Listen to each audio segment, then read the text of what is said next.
Take Two tixtieq tirringrazzja lil Hansa Wines and Spirits, Fior di Vita, Kassar Air Condition Systems, Sphinx, Good Earth, The Hive Childcare Center, OK Home, Sunlab, OnlineIntimates.com, Bimania Party and Fancy Dress Supplies, Customize Nation. Carlos, welcome to season 4. Season 4. I survived 4 seasons podcasting with you. Edha Malta, ok, tista taqlali sinjura. Ma ġit Malta, Edha Malta ġus kam nifilmi għada l-podcast. Jekk għallik ma tlaġ fadli la. Kama kwieti, u. Għaxa l-ewel Season 4, għadhom. Mela, jina se kem għamil introduction. Isma, Jay irrit pastits. Yes, min il-pastits? Ġa prepara l-plat. Raisa u kol. Very good stuff. Please note il-kaxxa. Il-kaxxa ġida. Dawarna għal-kaxxa. Ġida. Ara kemm Elegant. Dal-fliftu l-Malti. She's American, so she cannot actually talk in more Jesus. Ma jużawx il-kelma. Il-kaxxa tista' żomma wara li wienet il-pasta. Ħanu il-kaxxa. U n-naħa l-oħra. Il-kaxxa.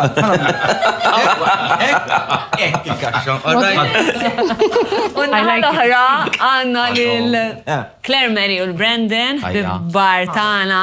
Ġew Raisa ta' fuqhom. Hello. U hemmhekk ara għandna l-Annalise li ħatibda tkun magħna ddoqqilna na. Kom tamlu għaxa ċifa l-Annalise.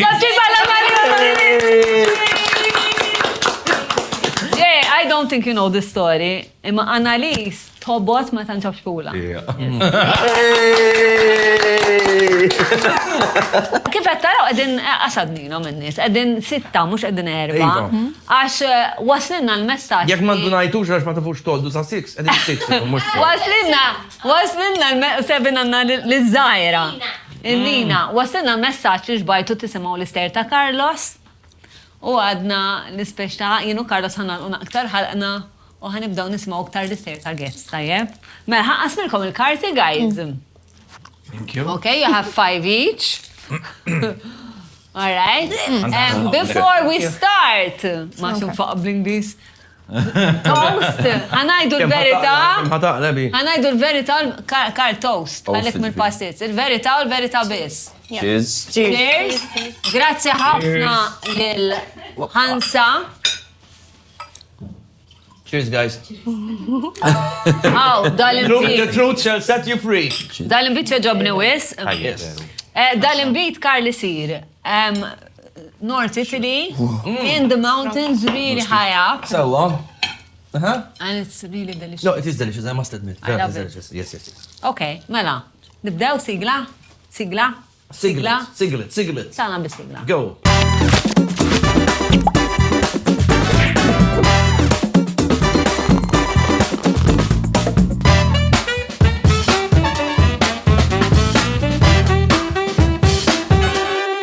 Ma Karl imbit mezza korona. Yes, thanks. Grazzi l-Hansa. Thank you very much. L-ewwel darba mort il-ħanut ġimgħatejlu I love that place. Kemm ukoll. Klas li jkollu spirti u hekk miftuħin li tista' dduq. Mhux hekk biss U qalli li Carlos kemm il-darba mar jemmidu. Mhux vera. Mela. Mhux hekk biss, mbagħad tant għandu whisky. Jiena meta mmur hemm nduna il. Perikolusa li. Ġej, ħatibda inti. Oh, okay. Being the winner of Big Brother. Chance. Ulmi. Look, don't peek. Ulmin ħassaqsi, Raisa. Għadni ma nafx, it depends on the question, wait. If you could really. And they're in English. Ibda b'waħda ħottejja. Għandek xi waħda? Għandi ħamsa, vera, tini ċans. Read the question. Right. All right, okay, it's okay. Brendan. Lilek. Yeah. Madonna, Jay. If you could make one dirty request to your partner without judgment, what would it be? Without judgment. So if you had to make one dirty request to your partner without judgment. Ġifiri, mus se ġudikak tal-li tamillu di dirty request. Jibsaqzi. Jibsaqzi, bl-arwata. That's a good start. We call that a good start. A great start. Meta konna forsi naqrizar, sperimentajna naqom. Fajt ma marru xtajjeb, fajt marru tajjeb. Ma naf. Ma possibly in all these years, mandekx, like, you know him very well. Minna di istra. Ġifiri, Getting old, u ġifiri. le, mux femni, le, mux. Vanilla. Tiġi vanilla. Vanilla. Xieġifiri, vanilla. Vanilla. Vanilla, ma tafx ġibis. Le. Ġila tabjad, bil. Like, very simple. Eżat, Vanilla ġifiri missionary. Eżat. Naħseb, meta kena najtin, għallina 11 years, flimkien, ġifiri, meta kena najtin, ġifiri dak iż-żmien kien għadu joħroġ 50 Shades of Grey. Allura kulħadd bl-ingravata, l-emmula, manetti, panna, li ma t-realizzax li... Wara titnadda. Le, ta' najti ma t-realizzax li ma tistax tamel il-panna fl-eqqel ta' wissu. Okay. You know? Yeah. Yes. Wara mbagħad t-realizza li everything is a milkshake u ma tistax kompli. You know, so... So I think dirtiest. Kemm għandek żmien? Ħana laq 31. Touch my sphinx. Ta' 31 ġeġejt vanilla. Yeah, enough. Esperienza. Għadallek ħafna ħajja, ta' Jien nipprova nimxi day by day, sekk minn vanilla nerġa' niġi strawberry. jew caramel. Oh, that's beautiful.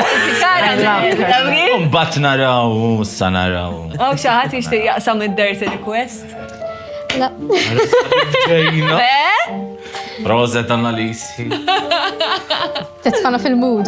Vera, Hot stuff. Għod stafa, sibta ma nafx. Għaw xi ħadd għandu dirty request. Jien I'm curious, issa hija, identi. Jack. I asked the question. Dirty request. But Might have to Kemm be in a għandek relationship. żmien inti? Allura ta' 25. ta' 31. Dar minni, bas tkun ġejt vanilla int? Kont vanilla 25 inti. No. Le. Ġejn vanilla. Le. 25 kont minn il-Covid actually, so definitely ma kontx vanilla.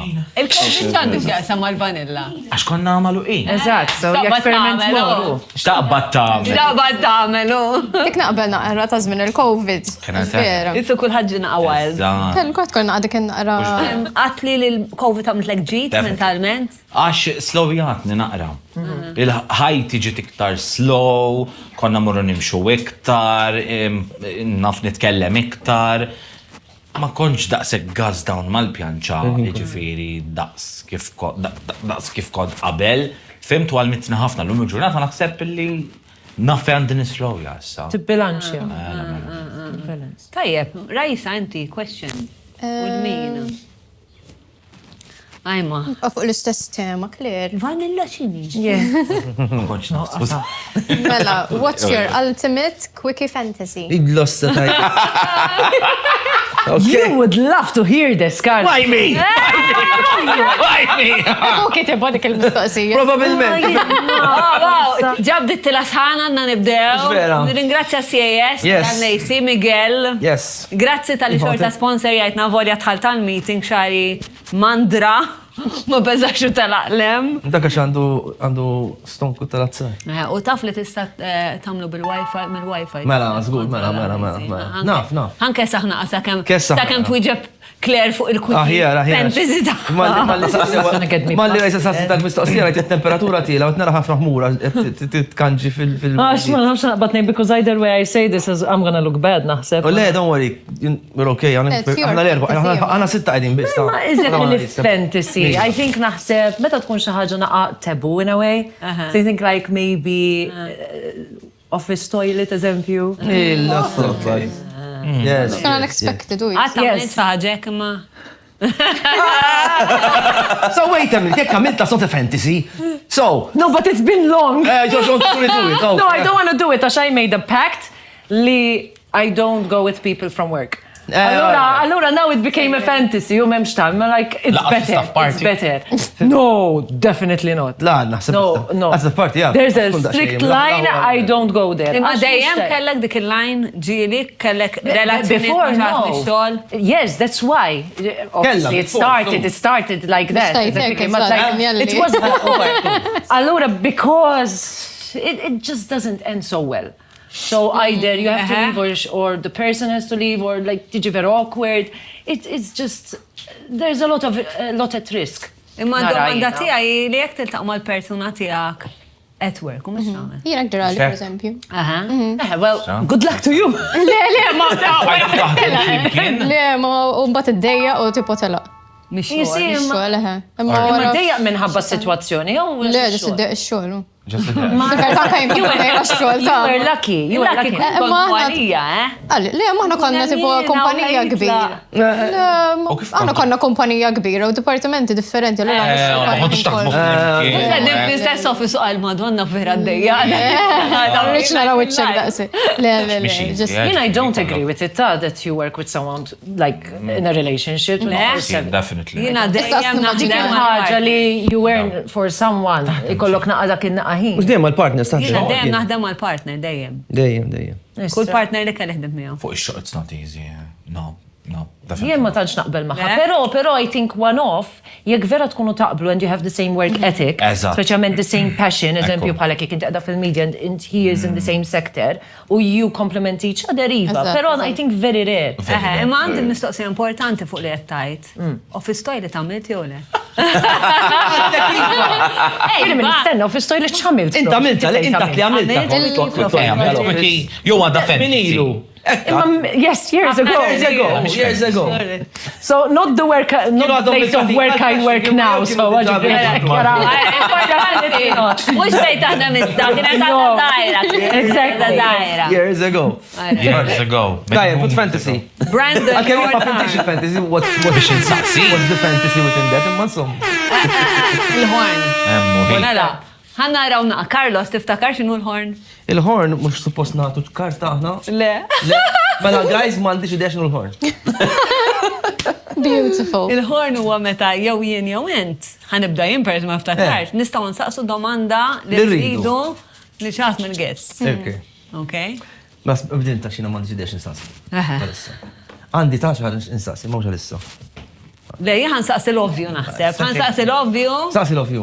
Ħansaqsi sabiħa. Nina. No. Nina. Xek tajjat One, Jay, please. Mela. Lovely girl, okay. Mela, jien ħansaqsi lil-Raisa u Jay. Ma jien ma segwejtux Big Brother. So għal min ma segwiex. Jien segwejt ftit fuq social media xkont barra. Yes. They were close. Kien hemm min qed jgħid għax Raisa għandha boyfriend and she's close to Jay. U mbagħad wasal episodju fejn Jay sa taj salva Raisa. Ma salvaħiex u spiċċat tkeċċi dakinhar. Il-biċċa naħseb. Mela, l-ewwel nett għaliex ma salvajtx Raisa. Ngħidlek. I had a big negative thing with Ira. Okay. And which is another housemate now. Tifiri preferejt tkeċċi il-min idej salva minn my mindset in that moment, because okay, now when you watch it it's different, but when you're there in that moment I don't know, you don't really think too much, I guess, and my thought process was more I want Ira to go because I really didn't like her. Firtlu? And also Raisa, firtlu? ġiġ bil-jordi. Għax naħseb it does hurt. No, it does, so I don't like talking about it. Istra. Għax it does hurt a bit, pero Le, I can imagine. it's how I am, fi sense I am a good person, taf kif, but at the same time I don't forgive and I don't forget. And at the same time, there is this friendship that we built that I really, really appreciate, or that I was lucky as I would never find a friendship like I had with him. Yes.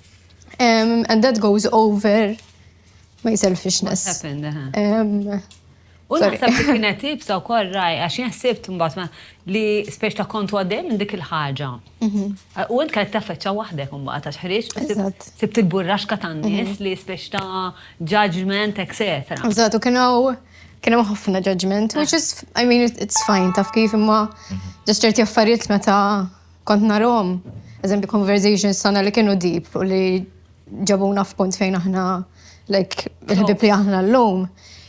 Iġibu biċċa minn dak il-klip kollu li ovvjament anka xinna rajjen nibda ngħid. It gets out of context. Imma meta take judgment mill-pubbliku? Mhux hekk.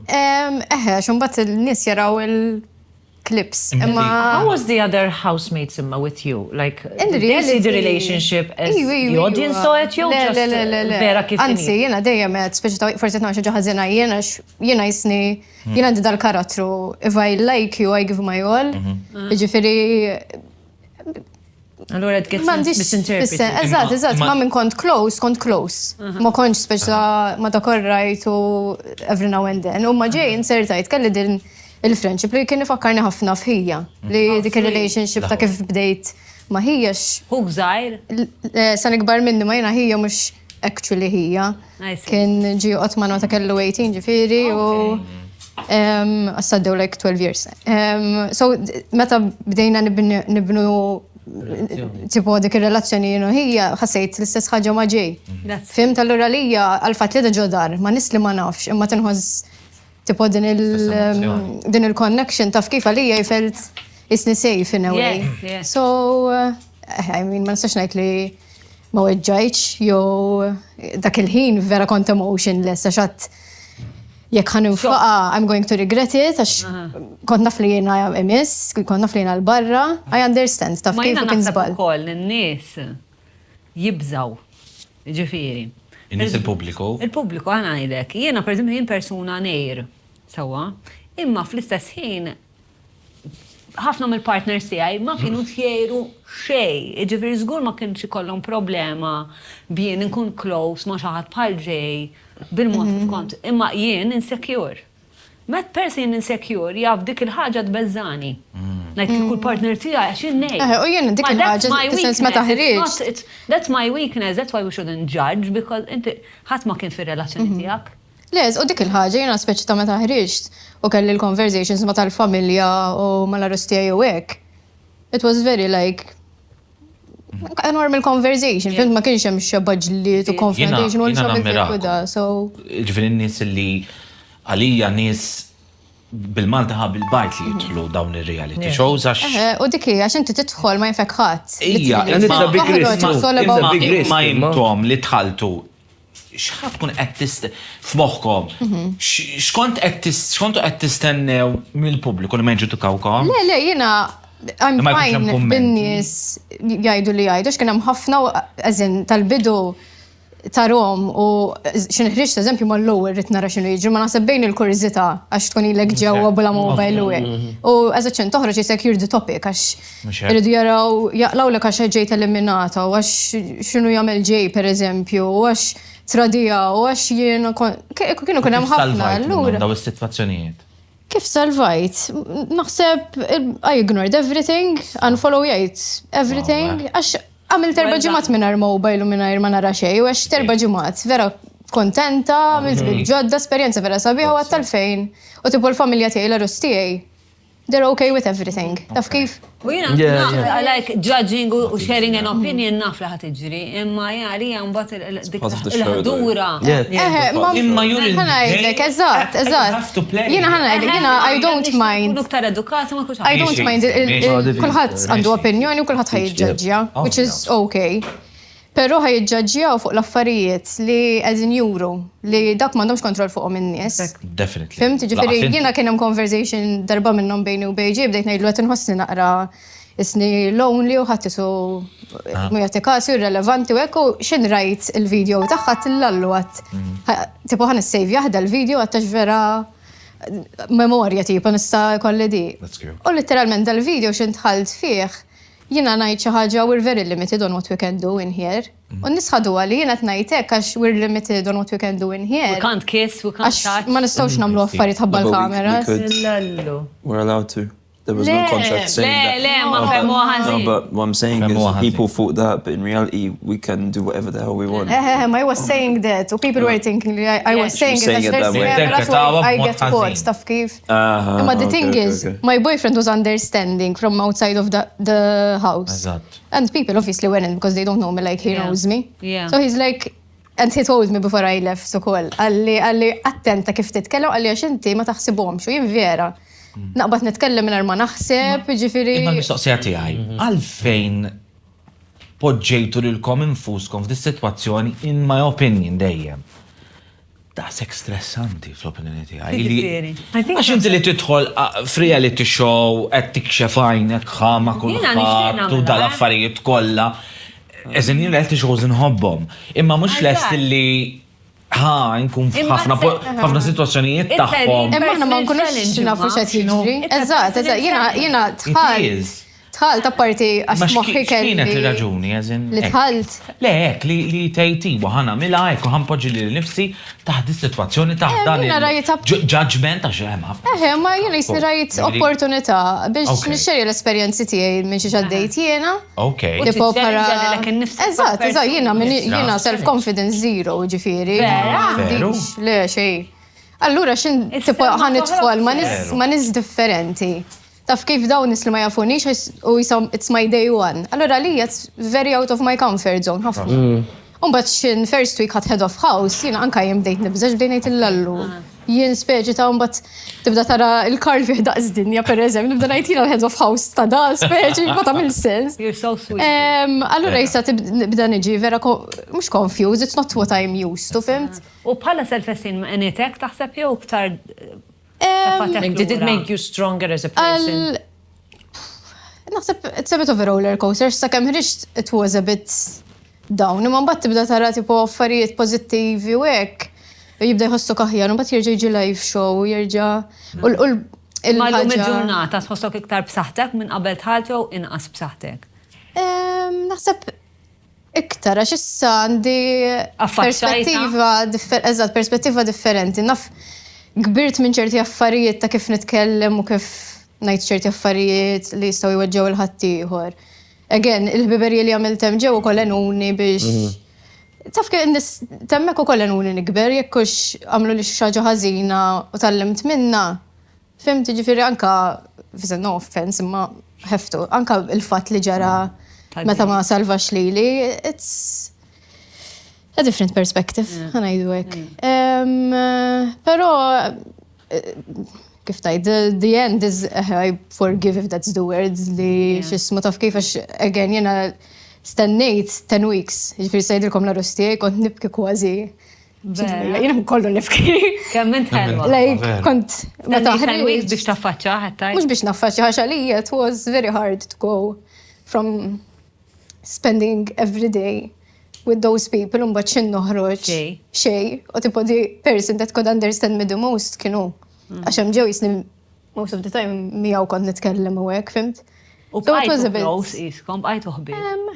I mean he's very busy lately, so a lot busy, so we don't really have much time to meet up, but we spoke about everything, you know. I think we're you guys are so sweet, guys, really. But I think everyone experienced the house very differently. Like for her, it made her grow in different ways than for me. Like for me, I went in that house prepared for the judgment, for all the comment. Me personally, not everyone is the same. Everyone went in there. You are prepared. You must just.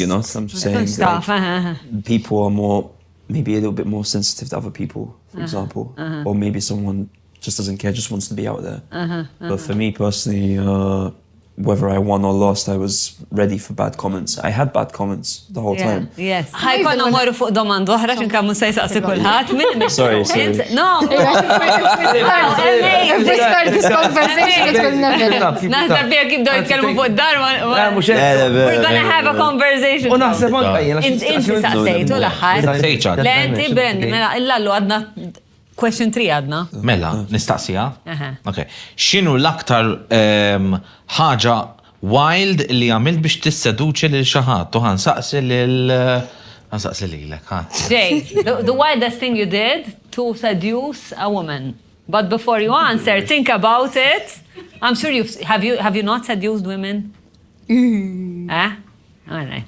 Rajtu xarsa ta' tipo come on. Virginie. Mela, ħataħseb naqa, right? Xini li taħġa wad li għamil, tant ħannu ringrazzja. Mela, grazzi li l-Customize Nation, Sunta & Co, għal-istampar tal-karti u jom il-karti, Carlos. U thank you tal-li dejjem tejnuna. OK Home, għalla mara dekorazzjoniet li rama Carlos, għax Carlos issa għandu talent ġdid. Mela, joiner. Grazzi l-ħansa tal-invit. Grazzi l-B-Mania għal-kostumi u l-party supplies. Il-Kassar Air Condition li qiegħed fakkarni fejn qiegħed. Santa Bena. Ħajt, qiegħed. Le, dak il-post dem nitfixkel fejqat, Santa Bena. Għamni dara. Thank you, Miguel. Jonathan, good earth. Fil-fat dal-waqt ħanħon għad dizerta ta' ċokolata, krema. Yes, Fjord de Vita, l-platters, u għannu ħatna għagġobon, di l-ewwel darba. The Hive Child Care Center, Nicolette, grazzi ħafna. Guys, fejqat il-Hive, fakkarni. Ħal-tarxin. They're really awesome people, guys. Jekk għandkom it-tfal, you're around that area. Vera jagħtu personal attention, jgħid ma' Nicolette kelmu fuq Facebook, The Hive Child Care Center. You can really trust them. Tipo, vera jagħtu personal attention lit-tfal. Mort kellimti? Le, kellimtom, trid nafhom. Online Intimates tal-prodotti Thank you Leiden, Sphinx li kienna l-postizzi. Tiġa. Jina meta li bor, bis-setet najt. Grazzi Sunlab. U l-card game najda wara. Go, Jane. You cannot answer it and pick Thank you, Annalisa, bċejpa. No one said it, Jay. Go for it, let's hear it. The wildest, I'm trying to think. Because he had so many. Yeah, I've no. No, you believe me? You're sharing my life right now. You're gonna stop. Wildest thing. Take a black card. Uwejja, vera. Take a black card. Imma x'ma tafx? Għax ma tafx. Le, ma tafx ġifieri, għat-moment jew ma tafx li The mħataj? wildest thing. Ma mintx What's affarijiet wild? wild. Xafi għamil ta' affarijiet wild. Allura, Xafi wild għalikom. jista' jkun per eżempju jinna xajt la xi jista' jkun xajt la xi rigal stravaganti jew ħatta xi dejt eċitanti. Definitely not. Jew ħatta l-hotel, ħatta xi hotel. Il-biss ta' xi ħadd. Fil-qegħdin jew il-biss ta' xi ħadd. Rajt kollha minnhom Brandon dar. Skużi, ma x'hekk. Why would you trust Ma naħsib li vanilla xejn. M'għandix dubju. Jekk ħasabu black card, kellek għalfej tistaġeb li ġejt vanilla. Bella jent ġejt iktar minn. Intu blow vanilla. Actually right. Manipulating. Or you did something spontaneous, you know, like you were somewhere battu mortu ximkien u.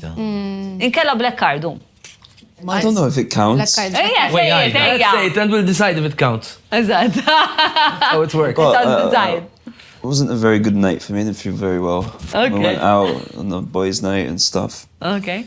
Felt a bit sick. And Bit sick. And?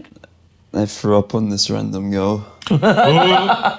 And then? No, I wasn't decided, but then afterwards we started talking and it worked out. I don't know how I managed that. I can't lie to you. I know Brandon. Awesome. I know it's Brandon. Għaxina l-ewel darba l-tajt mal-partner, ekkamil. Vera! Da sekrajtu. Welcome to the Throwing Up Diet. Aħna konna nintefaw. Insomma, ma Oh God, it-jabban nid-dardin.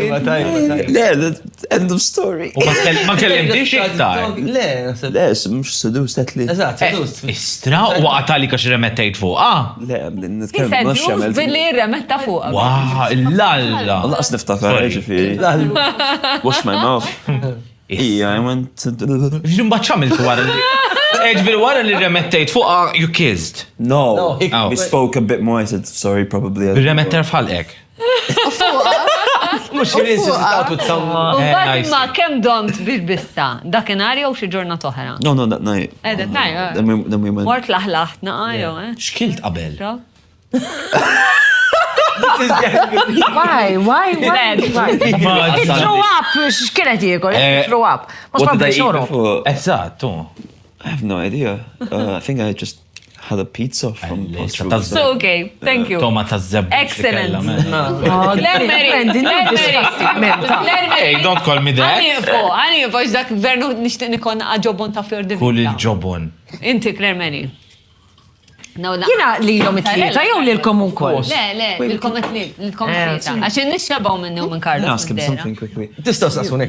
You met your partner by throwing up on him, you're saying? Mux eżatt. Okay.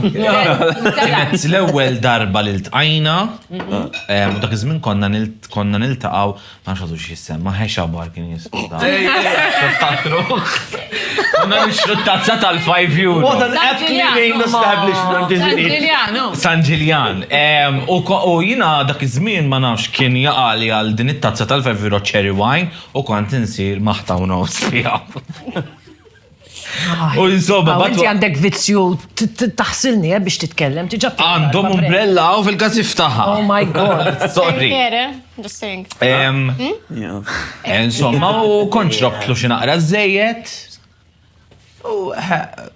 Ġiet kif ġiet. U remettajt fuq. And you lived happily ever after, insomma. Amen. Claire Mary, izza. Mela. Nastan Claire Mary. Għax daq il-horn. Werġejn. Carlos, taf xin il-horn? Ija, ma għarti saqsi mistoqsija u jena nisni vera. Imma ħasaqsi. Għadent naħsibom. Il-Claire kon sen saqsija. Tajjeb. Ara Claire xwieġa. Għata, meta jisaqsi xaħat Carlos. There's always something dirty, Carlos, when it comes No, to I promise it's not dirty at all. This is the cleanest question you'll ever hear. Hop naddaf. If you had jek jikot naddaf id-dar, l-improdott. Le. Ma toħroġ fi-klab. Le. How boring. Kif ikollok l-opportazel Jaħasra l-kelba. one place to visit in the world, but to spend like a weekend on your own, where would you go? Easy, London. Okay. It's my second home. All right. I used to live there, so I for love me. London. You used to live You used to live in there? London? Yes. You actually live in Kajjena, London? I'm From fine. London. You're actually from London? Okay, cool. I'm going to London. Well, I used to London as as well. well. Partially. Where do you live? Quotation London. Camden Town. There. Oh, Camden? sorry. I like the alternative. I used to work in Staples, Cyberdog, so Listen. Oh, really? Okay. yes. Have you been to Cyberdog? I mean, Come went there a on, few it's like times. the most epic place in Camden. Like, Kont jekk kontejx titwal- il-Ġapan u koll, Le, kont mort il-Ġapan. Xi Jina love- fissata fuq I don't know. Do not go there. We already went, because I'm not going to let you get out of it. No, I love everything about Japan. Yes, including certain guys, but not all, you know. Not You like all. Japanese Not- guys? Ma mux kolla joġbuni. Le, laħar skolla. Għafna ġepuniz. Pero, Kolla, to be honest, like a few years ago, meta kienu ġew vera popolari il-BTS. Il-xiex? Il-BTS. BTS xinu? It's a It's South Korean pop. K-pop. Eżatt, Kienet ratom ommi niftakar, talani ommi zoqtonni, kienet ratom ommi, għalt li rajt band ġabu ommi klamaw somma fuq television, għalt li naħseb vera joġbuk. Għetila mux probably they're Korean, ma l-ewwel jisni ma nafx kelli dil-feeling u kif rajtom daqsek, I fell in love, so I'm like, I think I like South Koreans also. Okay, all right. Pero, again, like, min jaf nisew, jaħseb u inti moħħok fl-Asians biss, it's not about that. I like their aesthetic, meta jkun like the ones I like, il-Halloween. It doesn't mean I just want Asian. Everyone that knows me, u inti għax moħħok fl-Asian, no, man. I do, however, sorry, jek forsi jgħidu li xort il-Maltin, I still, however, prefer foreign. You at least something that has to do with foreign, like foreign Exotic. blood. Foreign blood. Tipo bħal Jay, insomma. Jay is Maltese. Le, nemħalla. Mħalla. Ux. Inglis, propja. no, but I'm the same. 50-50. I think it's more The mentality, I think. not just the Imma mentality, the Maltese culture, foreign, foreign or not? You learn something new language. A new perspective. Yeah, it's like Okay. I cannot The understand. mentality. maybe for me, if I'm with Maltese, it's just It's just most of the time. Man, I'm gonna. Can I not say? Okay. Oh, that's That's may make it easier for her, jina bħalek, għax, tipo, when you date Maltese men, mbagħad tiġi f'punt naħseb inti tajt li tajt għandna sbaħir nipprova xaġa differenti. No. Il-mentalità. Inti ħatifimni. Le, jina kelli ħafna barranin. Il-mentalità differenti. It's just different. It's just more refreshing. Like, ara, the typical Maltese guy, which, listen, I'm not saying Well, it's yeah, anything ma wrong by laħas- it. so nice. Ġbir ħana mela ċara. There's nothing wrong with the typical Maltese guy. Pero I just find, for my lifestyle and my mentality, it's boring. It's just boring. Dik il-ħagġa, ara, il-tipiku Malti, they go to work and they go work. And then in the evening they get drunk. That's their life. All right, għal-ħafna tfajlet Maltin, that's fine. And there's nothing wrong with that. For me, it's just way too boring. Titfana għal-kulħat f'keffa waħda. No, ma weħe, ismani. I used, ġveri, biex għatnejlek għatma noħroċ jistajkun the love of my life is Maltese. Pero, imma ġustina niltaqa ma' ħafna nies, I can see the difference. Ma jfissirx imma li kollek. U li tiltaqa ma' kultura differenti minn That's I love it. Eżempju, Americans, speċjalment nħobb ħafna, like the British, Scottish, Irish, apparti the Asian. Claire, għamel mistoqsija. Kiem nixtieq nsaqsija lilek di Carlos? Mela, ngħidu li Carlos titwiġiba wkoll. All right, ejja. Barra dil-persuna. Mbagħad trid mistoqsija li twiġġeb intu ukoll. Eventualment. Sana għajja. Mela, għajdinna. Xissa technically. U l-minħat għamela, ħanamela l-branding, because I think you would be good at this. Ajma. Jay is way too obvious for this. You will know when I hear it. It's a compliment, dude. So, Let's go. ħares lej il-kamera. Ħares lej il-kamera. Oil, bro. U għati iktar. Ejja, men! Għalfan ħares lej il-kamera. Tini ċansa l-istoqsija. Ejja, dik il-kamera. Ħares lej il-kamera, I think is that one. U għati l-iktar ħarsa seduċenti tijak. That's why it was so obvious for you. Ibsa di. Ejja. Għaxina vera funny. Oh, wow. That's the point. Ejja. Which isn't funny. That's the point. Għalija jamlu. Għalija. Stenna, Brandon. Għalija jamlu għal-boys kolla. Oh, Mela. Mela. Brandon l-għal, wieħed lejn il-kamera. Seniors. Nice! Il-girls ħajazlu minn toġobom You need to liktar. throw up now. Jay, lejdik il-kamera. Jay, lejdik il-kamera, ħarsa seduċenti. All right. U Carlos lejdik. Lejdik. Oh, yes!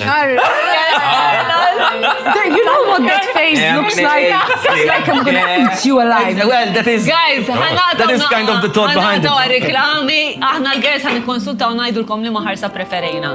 Ejja. Narawkom għara reklami.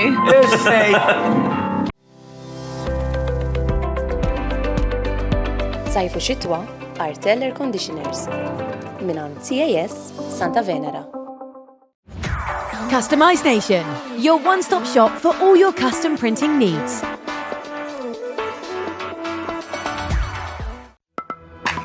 Variety is the spice of life. When it comes to cheese, we're all after quality, taste, and variety. Fior di Vita. If it's Greek cheese, it's Fior di Vita.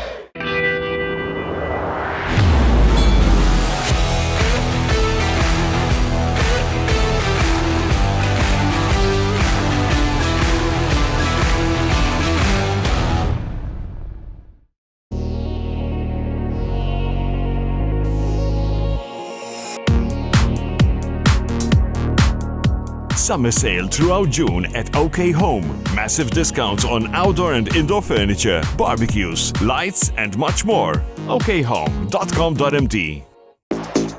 Feel the heat. Awaken your senses. Indulge in desire.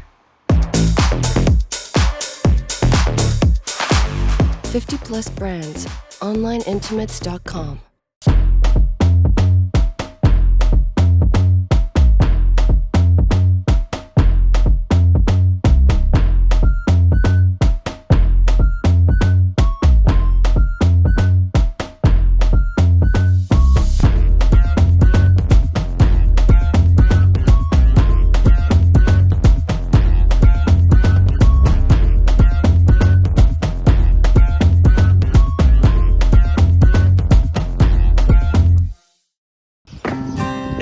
Aħna the Hive Child Care Center. Child Care Center vera sabiħ, vera atmosfera tal-ġen. Ejħana likom. Sebt il-Abigail. Għawnek jaħdmu sistema curriculum jgħidu emergent curriculum fejn josservaw it-tfal u skont dak li josservaw jibnu il-curriculum biex jaħdmu ma' tfal. Tim vera tal-ġen, ħafna tbissim, ħafna passjoni, ħafna mħabba, ħafna dedikazzjoni. Kemm kbirt? Mela guys, tinsewx ċemplu l-Nicolette u tirrispondi kull mistoqsija li għandkom. Tidher faċli, imma challenging. The Hive Child Care Center, a home away from home.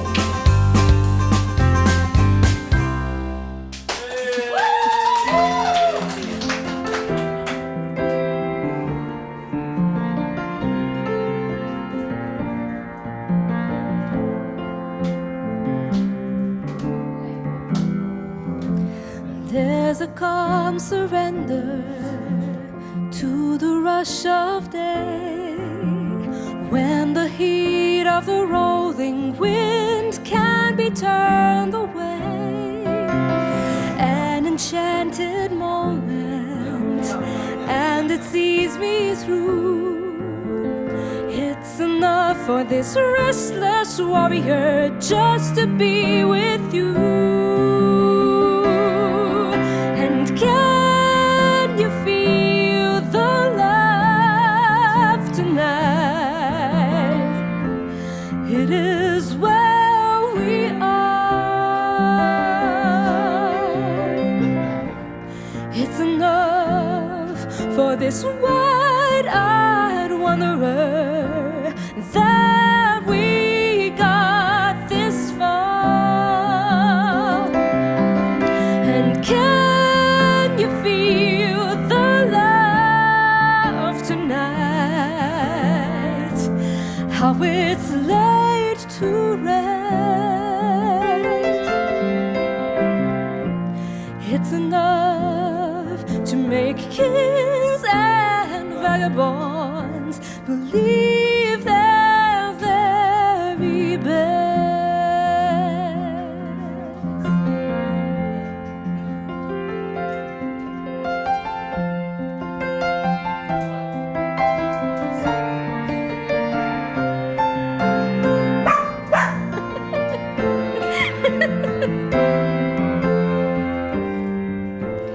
There's a time for everyone if they only learn that the twisting kaleidoscope moves the star in turn.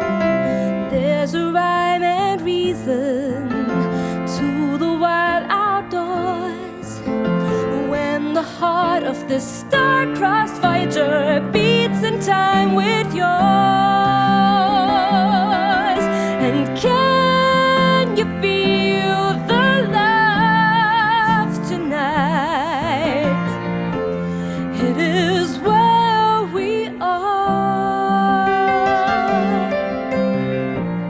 It's enough for this wide-eyed wanderer that we got this far. And can you feel the love tonight? How it's laid to rest. It's enough to make kings and vagabonds believe their very best.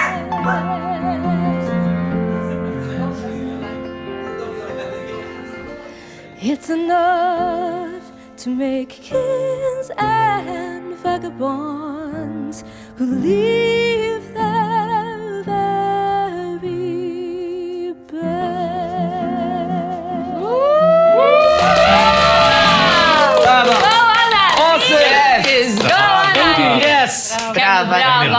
Brava ħafna. Nixtieq ngħidilkom li barra li taf tagħmel l-affarijiet kollha li taf tagħmel li tidher qudiem il-kamera, xar id-diħel da eżami ta' ċinis, għet t-istudja ċinis. Kombinazzjoni. Taf titkellem ukoll bit-ċinis, ħatamlina song. Tar fil-podcast ħatamlina song bit-ċinis. Mela, ma xorta. Le, mux illum, imma ħat iġri. Anyway, Nistaw biltna ħat għamila jkoll. Claire, I did not. The dog is gonna... Inti. No. The dog doesn't like me. Step away from the cheese. No. Okay, complain. No Fior di Vita cheese for you. Mela, Claire, għajdidna li ma ħarsa għazilna mill-boys wara konsultazzjoni twila li ħadna waqt il-break. With regrets. Oh, pick wisely. Sorry. With regret. Carlos, Reba! you don't deserve what you do. Għal-ħarsa! Għal-istaħer ġamilin Raisa, kemm tajba Raisa. Jien kelli You know why we chose you, Emma? Vera. You know why we chose you? Ħadd tkellemi. Le, naħseb yours is more interesting. Vera. Għajdinna. Fi żmienek meta kont ir-rex ta' Fanġri x'kont? Kontra, mhux għax ma dekx ta'. Thank you. Thank you tal-salvarta. Il-girls kienu fissati ħafna fuqek. Ovvjament il-parti l-oħra tal-boys li kienu. Għadu gost. Veru. Joġbok Carlos. Kollox, u karu twila jneħ. Inti ferma s titkellem. Ifem, nisson saqsi li. Vera, inti x'kien joġbok f'Carlos? Għajdinna. Carlos huwa persuna intelligenta ħafna. So the mind. You fell in love with his mind. Kellu xaru twil imġiek. Dak iż-żmini. Joġbuni xaru memħarbat. Okay. Bitches like you. Kellu kollox, kajtu kollox. Kellu kollox imħarbat. Kollox imħarbat. Guys, nishtina ċaġa zaħra fuq dal-ħalib. Għaxina ma ħobx nixrob plant-based. U dan du toma ta' mux plant-based. Vera, ta' fli kont nixrob ħalib tal-baqra najdu aħna. Imma tevi tal-ħalib tal-baqra. Eżatt. So yeah. Da tal-almond? No. No, vegetali. Għandhom tal-almond. U tajjeb, jina nuża nati almond. Imma jina tal-ħalib. Għalek nuża dak. Għax jina ma jina tea person. Allura jina ma tantx nixrob tal-baqra, rari ħafna. Imma kemm li nuża n-nati almond bella. Dak, propju tal-baqra. U tajjeb dak. Vera tajjeb ħafna, vera tajjeb. Mela, Jay, your turn, Han. To ask a question. Yes, indeed, sir. Give us your next question. Don't tell me we're going to spend another 5 minutes waiting for you. No, 2 minutes. He's got it. He's there. You had a bil-mosu. Jow jinsattaw. Ċawla. Go for it. Have you ever felt like... Il-min. Hanida. All right. Have you ever felt like you failed someone? How does it affect you? You failed someone. Raisa. Win nostra. Ever felt like you failed someone? And Can I how ask did it affect something you? before Raisa answers? Are you asking this question because you feel you failed Raisa when you didn't save her? I'm just curious if... Okay. But he didn't answer. You are... It's okay to be honest, Jay. Did you feel like you failed her, mother? Did you regret it? Obviously, I felt bad about it in the moment. And after I had to... I mean, okay, it's her that got the damage, not me, but still I had to move on from that in a way, you know what I mean? And then we spoke about it and I'm hoping now we're moving on from it. He's still waiting to know if he's going to be invited to my wedding. Raisa, għat ħassejtek fallejt il-xaħat? Ħassejni. U kif ħassejtek? Ma naħsebx li għat ħassejni li fallejt il-xaħat, just jina overprotective ħafna fil-familja tiegħi, allura jisni għalija it's very important li tipo li namel taf kif they're happy u dem jisni nejx bdik, jisni nħob namel il-ħat tiħor kontent qabel jisni namel li l-nifsi anyway. Allura jisni naħseb tant kemm nifoka fuq dik li qatt ma nħossni li I failed. Ma taħsibx dak żball? Sorry? Ma taħsibx dak żball li dem poġġi l-ħadd ieħor qablek? Imma mbagħad għandi dak il-punt fejn niġi f'fażi fejn ngħid jiena qed nagħmel wisq issa. U daqshekk u literally li I turn off taf kif u nagħmel l-isbaħ ġimgħa literally kważi emotionless sakemm niġi f'tiegħi. Jiġifieri infatti meta ħriġt mhux biex But like emotionless f'ma sens. Ġasta xtant kemm naħseb tinġema baffarijiet ġo fik. Li mbagħad tajt ma lejna nagħmel dal-effert kollu u hekk taf. So then isek you take a step back. Eżatt. U nitfajsni ngħid alright mela issa jiena l-ewwel. U I go from being too good to being a total. It's good li tista' u jirnexxilek tagħmel this switch, eh? It takes a lot of time, emma. Eżin biex sirtek. Għax qabel kont x'ismu ma nafx, it works somehow. Fimt? U forsi għax Gemini, taf kif li tkun hekk fil-ma tkunx hekk. U nista' madwarek jieħdu qatt tagħmel jarawk tinbidel. U li issa jisom draw naqra. Tipo l-boyfriend xajlek. Il-boyfriend xajlek kont dak jidduna. Fis-sens mal-ewwel kun jaf l-ġra li xi ħaġa, allura speċi ta' x'ġara jew għamillak xi ħadd issa x'reġa' allura dak jipprova jsib il-middle TA tipo. Li, again, it helps għaxek, special. Jaf kif għandu iżommu. Eżatt. That's sweet. Okay. Sounds like a lot of work. That's sweet. Inti, Raisa, hi. Iju. Wis ma għandi problema b'dil-poltruna, it's very comfortable. Wis għom b'dil-poltruna, man I love. Yeah, I'm gonna ask you. Jay, you're gonna ask? Mela min jien. Okay, Raisa saqsid Jay. Sorry. Bena. Payback, really. That's what you get in life, bro. That's what you get in life. Mbagħad minn għandi. Peti daqsi għadak tittilta. Anyway. Peti inti. Kemm għandek żmien? Ħana la 29 dat. Tuħu għalik? Le ma Peti.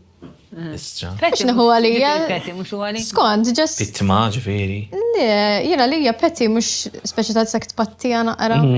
Pattija ma tkun naqra sarkazmu. Taf kif? Go for it. Mhux dejjem. Mela Jay, what's a risk you regret not taking? Nice. A risk you regret not taking. Oh, that's a really good question. Let me ask it in Maltese. X'inhu r-riskju li dispjaċik li ma ħadx?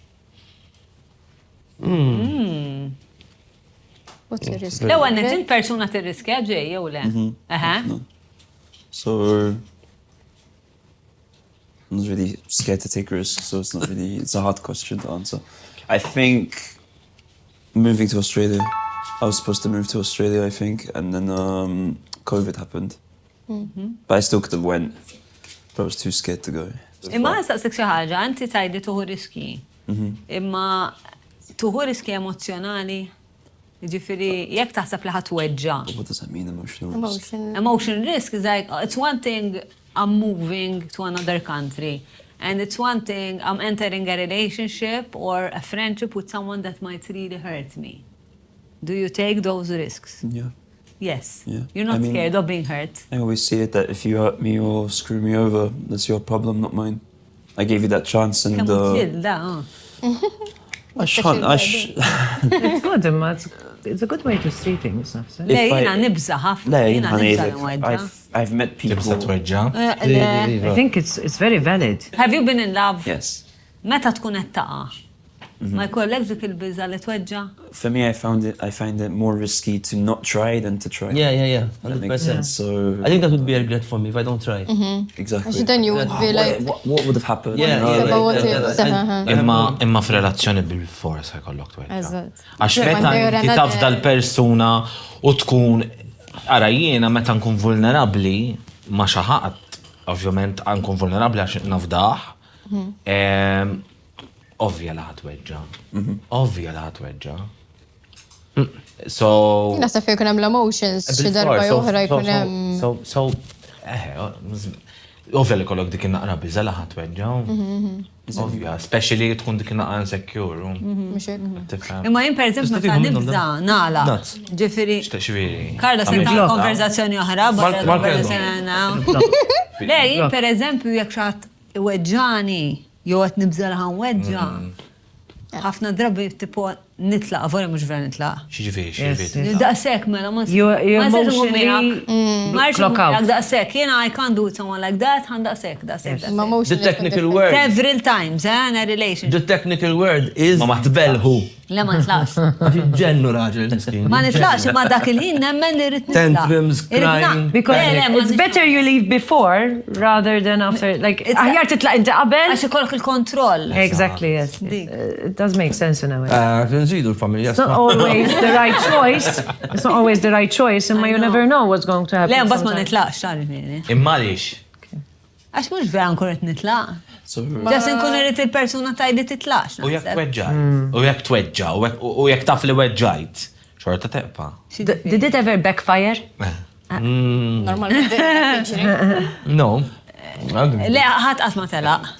Le, imma jekk inti weġġajt minn dil-persuna u taf li dak li kont qed taħseb li sa jiġri li kont qed tibża li ħadd weġġajt. Sawa? Tibqa'? It depends the person. It depends the connection. I think. Le, jekk per eżempju għal-bili. Għal-kem nixtieq ngħidlek li kieku nixtieq nibqa' jien m'għandix is-saħħa u l-kapaċità li nibqa'. Sissa naħseb. I think because it will mentally break you. I'm very insecure. I think every relationship is different. You have to be in it and see how the situation is. I am a very confident person. Ma ta' nkun f'relazzjoni niġi insecure. Anyway. I have a question. Yes. If you're in a relationship for 10 years and you end up obviously getting proposed to, and you say yes, do you feel like that's another risk, or do you think it's just you've already took the risk by being in a relationship? Depends the person. No, it depends the person. And the situation. Jina żwieġ ma narax bħala an extra step. Tipo, dejba, le, fis-sens, once I'm ready to commit, I commit to you every day. Mxek, naqbel. Fair enough. But once I'm ready to commit the rest of my life to you, I will. Li tiżżewweġ. Jien iktar nibża l-inweġġa mill li nikkommetti. Jien persuna vera committed. Jien ma nemmenx fi żwieġ pereżempju. Le? Ifhem, skont fil-verità, illum il-ġurnata ma tantx ifisser ħafna. Għax tista' titlaq. U jiena pereżempju jiena niżżewweġ imma diġà ngħix mal-arrostijaj, għandna l-postana, kważi 7 snin, jekk ridna nsifru sifirna. Ridna milna, fil-verità mhux qed nistennew it-tieġ imma the thought of it, taf kif li jisna, s-silna da żmien kollu f'daqqa. U għal-bidu kont ngħidu li nkun engaged, un bat niżżewġ meta nikber, imma il-moment li kont għedha fis-sitwazzjoni għat il-lallu.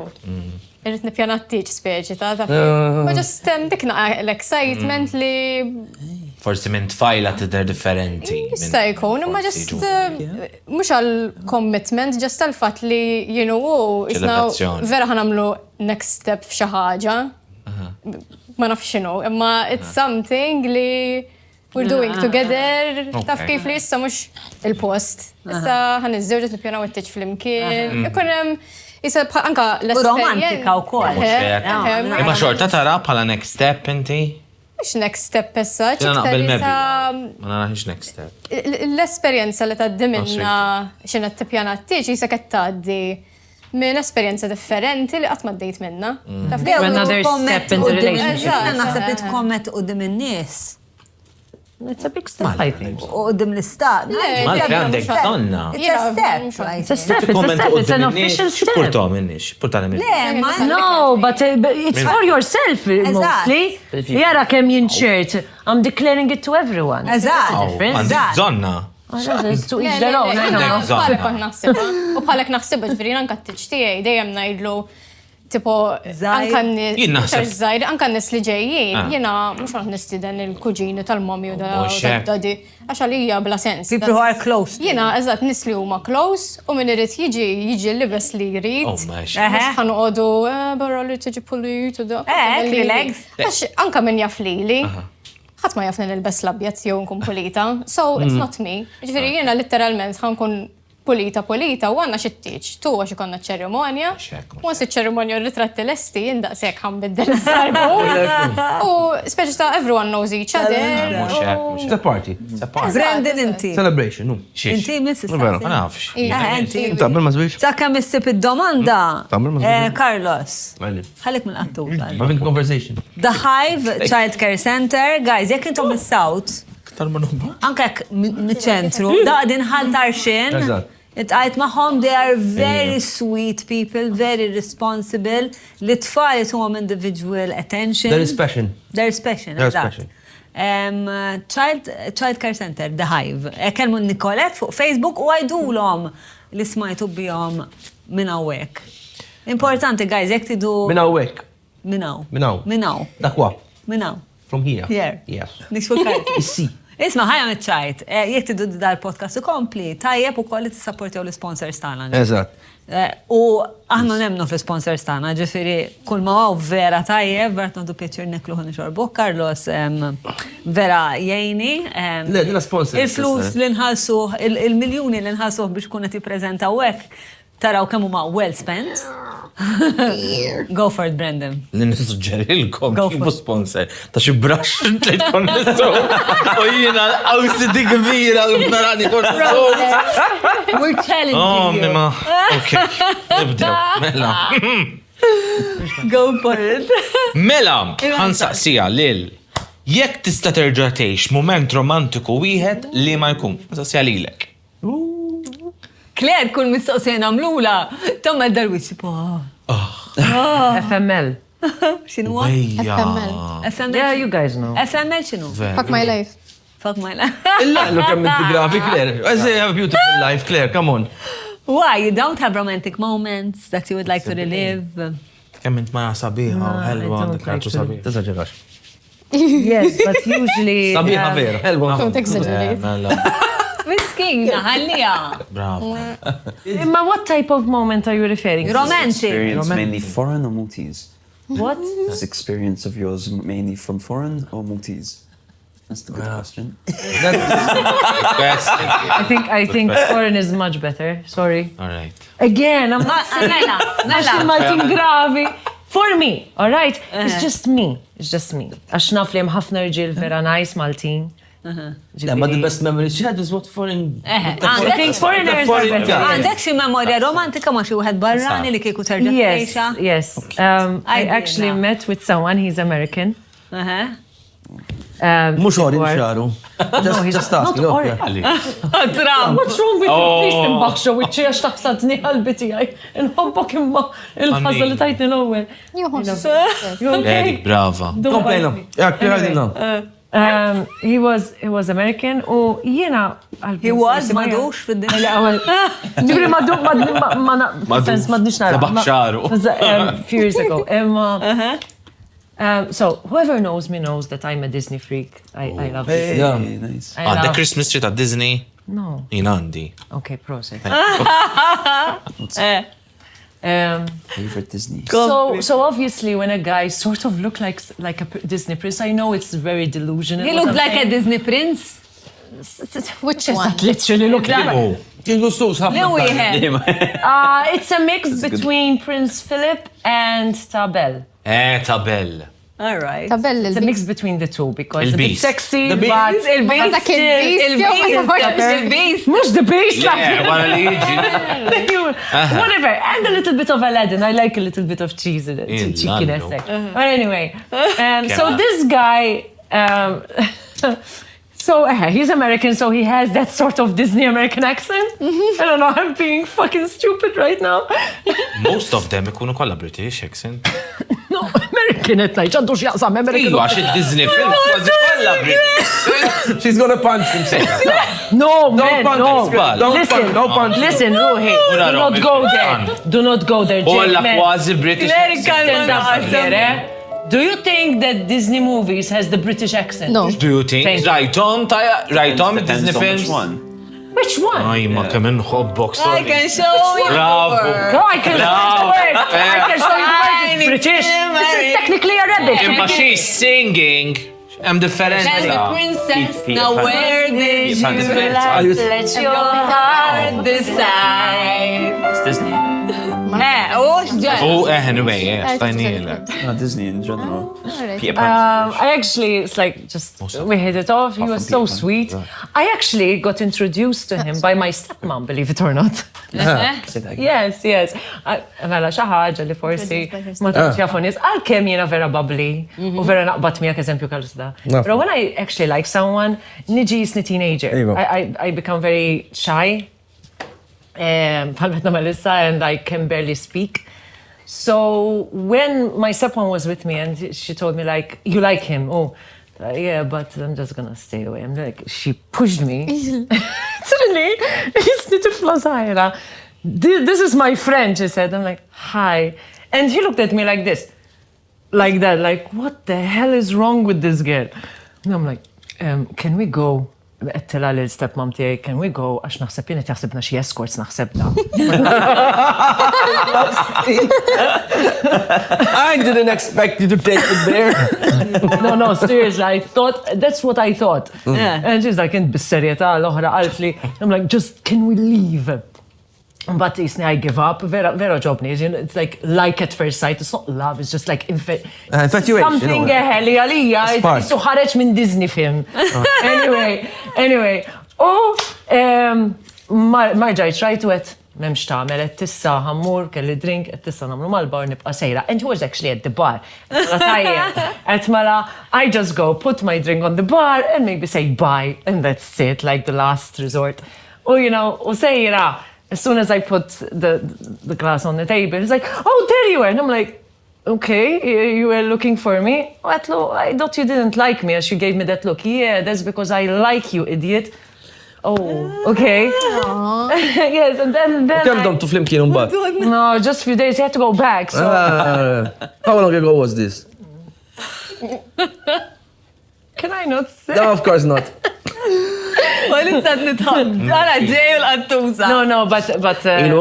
now. But not long ago. So that was a romantic moment. For me, yes. Għax nħossni qiegħda ġo, like the fantasy. Anime and the Yes, a fantasy story. And that's why for me, ma fihem xejn dirty u affarijiet bħal daw, but like the interaction and how it happened. Sweet. It was very Disney-like. Yes, very magical. Magical realism. Yes. And you don't find it nowadays. Like you do. It's very rare. Right, left. Yes. U apparently, jina nitkellem ħafna ma' teenagers li kollhom naqa problemi fil-relazzjonijiet, problemi Teenagers nowadays act like 30-year-olds. Imma teenagers meta jiltaqgħu għar-relazzjoni apparently sirt naf li għandhom lista tajt di. Ta' xirrit ikunx ma jridx ikun kif rridin. Tick box. Tick box. And that's very sad. Very sad. No, it's sad. You know what? The fact that chivalry doesn't exist anymore. X'inhuwa? Chivalry. Like the fact, eżempju, jekk raġel jiftaħlek il-karozza. Most women, like, tipo, isma, ħej, nista niftaħ il-biba. Are you serious? He's being polite. U batax tiftaħ inti, da ma jiftaħlix il-bir. Yes, ma I don't get it, man. U l-irġil man tijom xtort, ġivi dat nejt favorikom. Issa ġivi, shut up, Carlos, something in favor. Le, għaxax, imma his face said it all. His face said it all. Le, ma jiena naprezza ħafna meta raġel, ikun raġel. Xieġviri raġel ikun raġel, xiftaħlek biba? Ikun ġentlom. No, ikun respectful, he treats a woman. Għalfej mara mandiġ tamila? Le, ma stenni, ma there's... Di għatma nistani femma jien? Listen, inti tamela. Għalli, jow għalli. Raġel. Dak raġel. Jiena, so min jiprefer bil-kontra u min ikun balance. It's fine, to each their own. Pero I think chivalry on its own, it's Brandon sabiħ romantic. Kulli sabiħ. Jena ta' ġobbi. Ma he's in a same-sex relationship. You can't compare. Le, mux għakket najdlek, Rodi. Like when you Le, mux għakket najdlek. Jien għet najdlek xaħġa sabiħ, jien għet najdlek imma l-fejn mara mandiġ tamela il-raġel. Mix daqsek komuni, I know. Le, jina ħafna daw l-affarijiet. Thank you. Veru, mal-partner tijak. And also. Tajjeb, proset. And also. Tajjeb, that's great. And listen, I'm not saying. Isek, you know, għazzar. L-annimali kollha ħdejk. I can't make my point. Issa qegħdin fil-living room ta' David Attenborough. I can't make my point. Annimali Ġib il-lajla, jonqosda. Kollha ħdejk ġib. Ejja. I don't expect li jekk raġel, eżempju, he's going to be a gentleman, jiftaħ li l-bieba. Jiena fejn jidħol l-rol tiegħi ħanamlu wkoll. I don't expect li raġel jagħti kollox, laqas le, I'm sorry. Din ħaġa ta' double standard jien ma niflaħx għaliha. Mela tajjeb, I'm sorry, naħseb jiena. Mela kulħadd irid equality. But when it's comfortable for them, when it's convenient għal mara trid l-equality. So, no, I'm sorry, it's BS għalija. Mela tajjeb, oh, you want to earn like the man? Fine, do the work like the man. Not just the CEO positions. Mela mur ibni. Like the infrastructure ta' kull pajis li zjed li ġi mibni fuq l-irġiel. So don't tell me you like the man. I'm not saying you're less than the man. Pero a man... Different. Exactly, it's just different. What a man can do, certain things a woman cannot do. And vice versa. Thank you. Na naqbix. Le, aħna different. Ma taqbix, no, min. Le, għajdinna Brandon. Jina naħseb Għalix, jina ħafna ħbib tijaj li huma nisa. Imma stenna, that's the exception, not the rule. That's the exception li għattajt inti. Xirfiri. It's the exception, you're talking about the Naraw minority kapaċi classes. ħafna. Minority classes mux nisa. Listen, stenna. Le, physically, we are different, imma. We are. Issa, għaw ċertu nisa li huma b'saħħithom daqs raġel. It doesn't mean it's the majority. It's not the rule. And good luck to them. And I'm saying about this idea. Wow, irġiel, huma intelligenti daqs in-nisa, però it's not the rule. Le, jina nemmen. Exactly. Jina ma namiex distinzjoni bejn mara. Depends which sector. Le, ma stenna. Jina ma namiex distinzjoni bejn mara jo raġel. Jina nemmen illi mara, raġel, non-binary, whatever. Il-karattru, jott, il-kapacitajiet li kollok ġoffi. Imma jina nemmen li hemm kwalitajiet femminili u hemm kwalitajiet maskili, nemmen li hemm irġiel li għandhom ħafna kwalitajiet femminili. Yes. U vice versa. U per eżempju nemmen li bħalissa d-dinja għandha bżonn nies li jmexxu li għandhom kwalitajiet femminili li iktar isibhom fin-nisa. Nemmen li sa swasa żmien li mexxu aktar in-nisa jew irġiel biktar kwalitajiet femminili biex forsi ikun hemm paċi. Nikkalmawna, nifmu what is meaningful in life u nieqfu mpixxu fuq kull territorju biex nuru li dak it-territorju huwa tagħna u nifmu li nistgħu ngħixu flimkien u nħobbu xulxin u ħajja fiha daqshekk, fiha daqs petisa. It goes very deep what you're saying. Le, għandek raġun. To women it does not, vera Claire, vera Raisa. Aren't we like relaxed? L-irġiel li ridu jpixxu ma' kull imkien fil-kantuniera. Ma di ma naqbilx ma'kom, għandajdu l-irġiel. I don't understand what you're referring to right now. Are you talking about professional or sex? About leaders of the world. What's happening now is to do with male or female. ħafna masculine energy.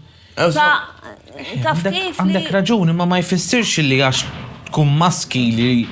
Mux għandek kull raġel u għajek. Ma masculine, jina bnidem maskili ħafna ġviri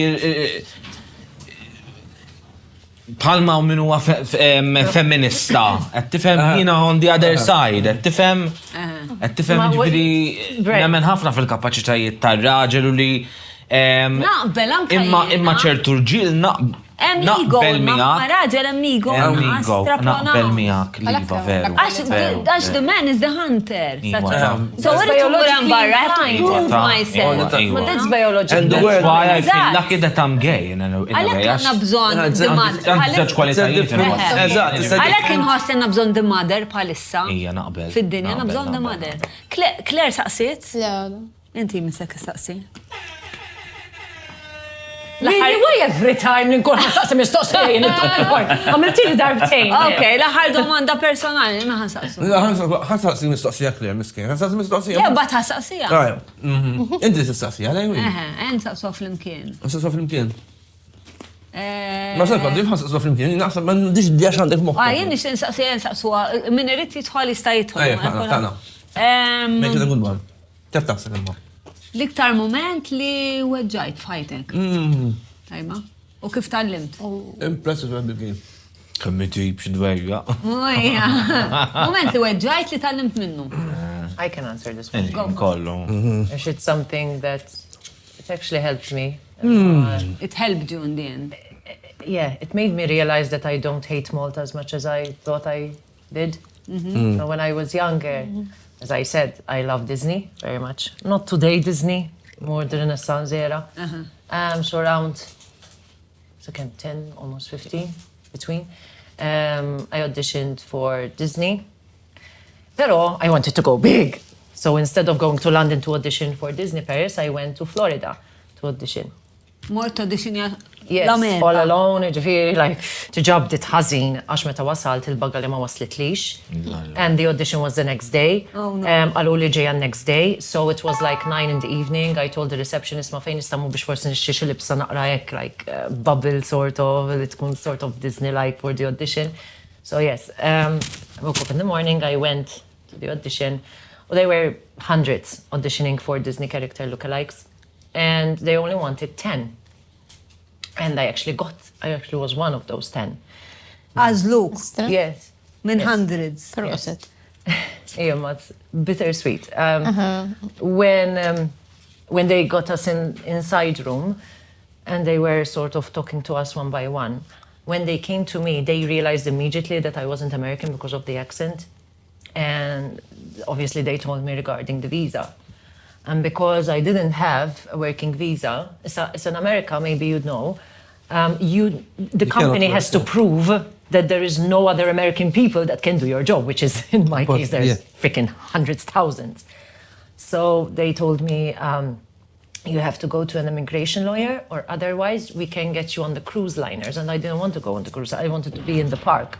So you can imagine, like, inaqat ma kont more Disney Park. So Inta zilt. So inta zilt. Kont edan fuq. Pero because of the visa issues, ma stajċ. U kif fetwet? No, I broke down. I went into the accent. I'm like, fuck it, since I'm here, I might as well go to the park. I never been to Disney at that point. I never imagined li Disney nħobbu daqsek. Li l-ewwel darba ħang more Disney, war audition li naf li ġejt mażula ma nistax nibqa' and I'm there alone. Watching the rides, wahdi. So it was in a way a nightmare. Nisma' leħnek. Yes. It was a very big dream, naħsebu. Kont attiv din story darba. Yes. That time it was something I know li ħafna Maltin forsi mhux jieħdu gost jisma'wa dejjem mal-verità. I hated Malta. I hated it. As it was limiting? I just suffocated. U għadni sal-lum kważi. Pero nowadays I'm mature enough to realize. On the club. Like, I just focus on what I have good. Like, example, from TI on the farm. I focus on that. I have the animals. They bring me peace. ħafna artisti. Allora I just focus on that. U dak li waħdek fil-park, Like Sean, when he's like... Yeah. I feel like I was in a bad dream, like going in a maze. I couldn't talk to no one. Asbis naf xġara, asbis naf xamilt. I didn't went on any rides. At Danu Disney, literally, I was so distraught li I couldn't enjoy it. X'tallimt minna? I think I've learned that if it's not meant to be, it's not meant to be. Maybe something might have happened that would ruin the magic for me if I stayed there. And when I saw the videos of people that actually were ex-workers there. It's not as glamorous as exactly. And I think it prevented me, it preserved that Disney magic in me. Yeah. Għax jaftu play a character fil-verita. Imma l-affarijiet. Imma Claire, imma inti tħossa illi inti fallejt, jew kellek sitwazzjonijiet li ma kellekx kontroll fuqhom li ġalu kienu għejt falli. Hard to say. Okay. Gosh, over the years, I've just been going back and forth on it. Pero ma, because failure happens. Because I know for sure for that a reason, if I am not different here, direction. That's why. Pero there is a side to me, Lenite. If I stayed there, I would have grown much better. here I'm still constantly struggling and trying to see what fulfills me all the time. Because as you guys know, since you're in the sector, you're always trying to see what can fulfill you. survive. Li barra minn Malta, it's not easy. It's not easy. But there's much more opportunity. U hemm l-istruttura. Exactly. Dik xi ħaġa li Malta jien qed tajjini, illi jien biċċa producer nipprova nagħmel l-istruttura. Jiena ġejt punt, Carlos, u qed ngħidilkom illum l-ewwel darba li kważi qed niġba mid-drama. And drama is my life. Jiena bħal. Però il-partner tiegħi qedtlu jien naħseb ħanqaf nipproduċi id-dejja. Il-fatt li hawn Malta trid tagħmel l-xogħol kreattiv imma trid tibni, trid tipprova tfiem u tibni struttura li n-nies ma jridux jifhmuha. Jiġifieri n-nies li taħdem magħhom illi għandhom il-ċertu poter biex iħallsuk, eċetera, eċetera. Qed tipprova turihom li din hija l-istruttura li rridu naħdmu biha, li bil-fors rridu naħdmu biha u jafu li hija tajba. Biex nikbru rridu. Biex nikbru, qed tifhem? Inkella qatt ma ħanikkompetu mal-barrani. Ma tistax tibni l-istruttura wkoll. Tajja. I agree 100%. Yeah, 100%. I did ask one thing though. Like I told him, at least tell me this. If I had to be a Disney character lookalike, what would you like choose? See me as. They actually had two in mind. So either Yasmin, but I have to keep a tan all the time, or Belle. So that's so. I just at least I had that curiosity. Yes. Ma jina Aurora antijelek, she's my favorite princess. Isma guys, vera bdejna r-raba staġun bit-tajjeb. I really enjoyed it. Imma wasanna fl-aħħar. Amen. Ħannamlu l-aħħar mistoqsija, ħasaqsija Claire. Ġent kien imissek. Għażel laqwa waħda ħaj wiġiba kulħadd. Okay, all right. Give me a moment. Did you enjoy it? No, I love it. No? No? I did. Barra. He won big brother now. This is in a way fun, guys. It's not that. It's still cute. Il-kulħadd. Inti qed tisma' x'qed ngħid. Jew qiegħed taw tixrob l-inbit tal-ħansa. Għax jien għandi selective hearing. Everything you say, I just ignore. Sorry. Mela. Sorry. Guys, tippreferi titlef l-ikel favorit tiegħek jew is-sess? You have to choose a lifetime without food or a lifetime without sex. Your favorite food or sex? Listen, guys, wait, without your favorite food. Because if you're without food, you can't have sex because probably you're dead. Let's be hypothetical right now. Your favorite food, ġifieri. Mela, l-ewwel what's your favorite food, guys? Inti? Jiena kont se nirrispondi għax jiena picky eater ħafna lura biex. What's your favorite food? Chicken nuggets. Nuggets? Veru, chicken nuggets. Oh God, Raisa. Chicken nuggets. Ma mbagħad speċi ta' chicken nuggets. Ngħidu chicken nuggets. Jay, your favorite food? Unhealthy, but good, man. X'dejja ma. Pizza. Pepperoni pizza. Inti favorite food? Vera nies raffinati għandna lejla magħna. Biċċawa bisti. Alright, ħaniġi naqra. Jafu jiklu. Ħana, ħaniġi naqra raffinata mela sushi. Sushi? U inti? Lately a chicken salad. Għax nagħmel id-dieta. Seriously? Chicken salad. Chicken salad. Le. Naħseb. I was having a chicken salad. I'm trying to get it in here, eating lettuce. Oh, it's so good. While thinking about my favorite food. Pizza, Pizza. Mela, kelkom tgħaddu mingħajr chicken nuggets. What is your favorite food? I like all food, but I would say cheese. Cheese is top il-ġobon. Thank you for your divita. Nikol ġimma. Madonna. L-nħobbu. Għadek ma messejċ waħda. Ħadd. Ħadd ma rajtek xistra. Provajt għax fil-staġuni ta' qabel. Ija, ħin kollu, kont nara. Allora, ħadd fil-break. Poġġejtom għawl. Intom il-bot unħodhom discreetly. Satin. Okay, so minar ġobon jew minar sess? Minar chicken nuggets, jew minar sess, minar pizza. Jew minar sess. Inti kemm xi top tikol? I think my favorite food is nero di seppia. Spaghetti con nero di seppia. It's octopus. Love it. Anka l-kelma octopus. Every time I find it, that's it. Ux octopus da? No. Squid. Mela, taddu minar sess jew taddu minar ikel favorit? Ara ġej, madonna tixoqla għali. Problem. Why is it so hard to say, guys? Yes, because you can eat other stuff. I can get used to other stuff. I would drop the tomorrow. I've never See, seen he's it honest. again. Come on, Jay. Joking? Be honest. It's not so hard to answer in reality. Your favorite food or sex? No more pizza in your life or no more sex? No more pizza. No more pizza? You were 2 weeks in Big Brother. Oh, you were complaining. I was complaining more about sex or pizza? Pizza with sex. About sex? Yeah. You were complaining about sex? We're not Mum, that's not a complaining joke. I know. That's true. It's hard, though. Hey, come on, you're a guy, you should know, man. Le, tkun sessista. Not really, it's biology. You're even more... Għanitkellmu fuq għadi, għanitkellmu fuq Konti ġiek frustrat un bat tispiċċaj kollok il-nervi ħabba xaħġa? Ħabba xie. Għax tiġi, le, kollok nuqqas. Sess? Tiġi frustrat u jaqbdek nervi fuq affarijiet oħra. Ejju, ħafna. Affarijiet bla sens ukoll. Eżattu. Ma rridx noqgħod nagħmel ix-xirja. I think that happens. I hated it. Raisa u Brendan. Ejwa, l-għanna jgħamil chicken nuggets. Chicken nuggets, u inti? Karta sewda.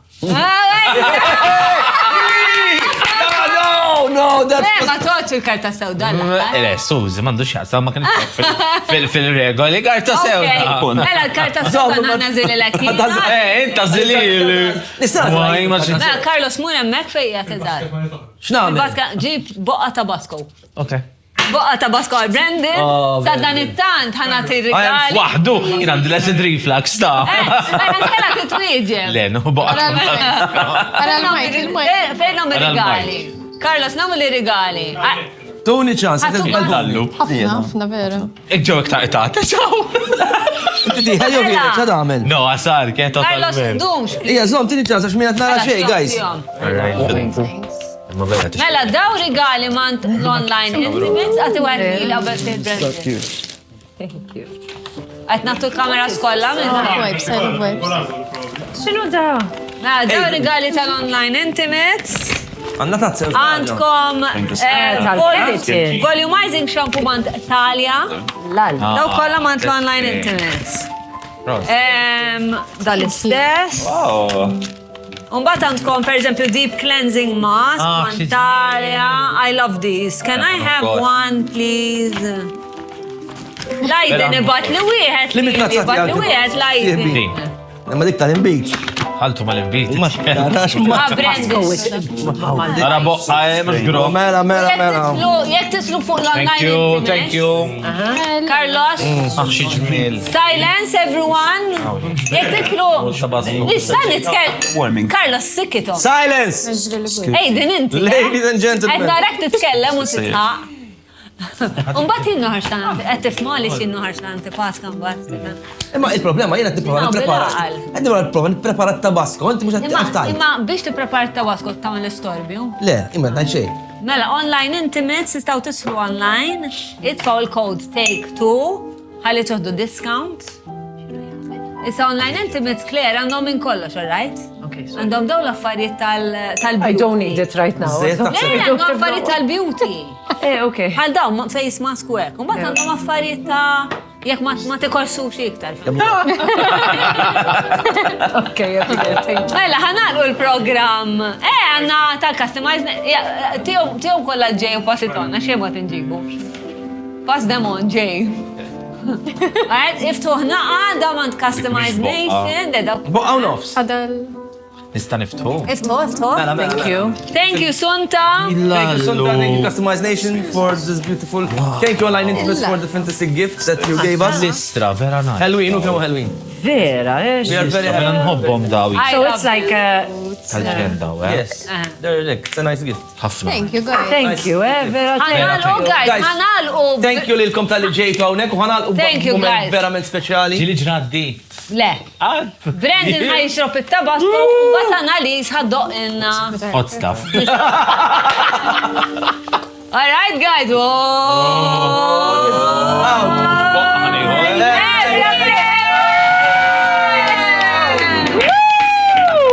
Thank you, guys. You were Poker face on, Becky. amazing guests. Thank you so much. Go for it, Annalise. For being our first guest. Yes.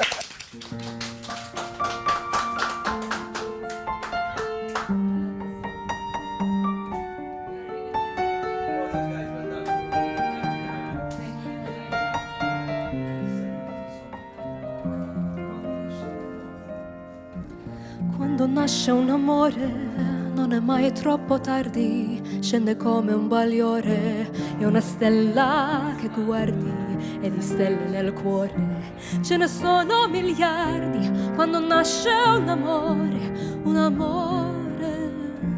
ed è come un bambino che ha bisogno di cure, devi stargli vicino, devi dargli calore, preparargli il cammino, il terreno migliore.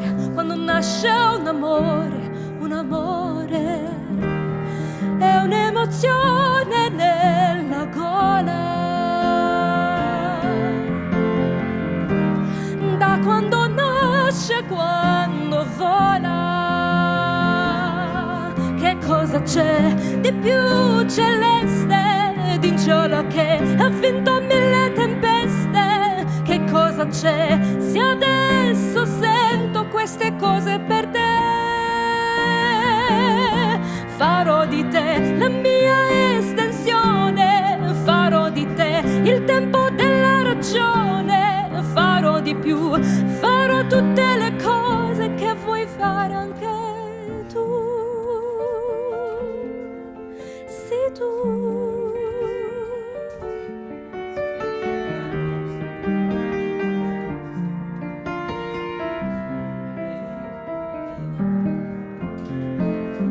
Ti fa bene, ti piace questa voglia di dare e ti senti capace, non ti vuoi più fermare, come un fiume alla foce che si getta nel mare. Quando nasce un amore è l'universo che si svela. Quante parole in una sera, amore mio, immenso e puro, ci penso io a farti avere un futuro, amore che sta già chiedendo strada tutta per sé.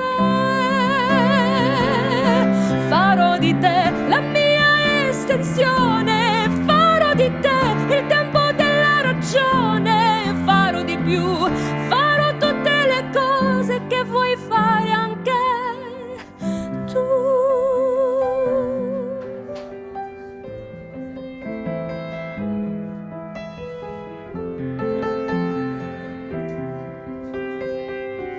Quando nasce un amore, un amore.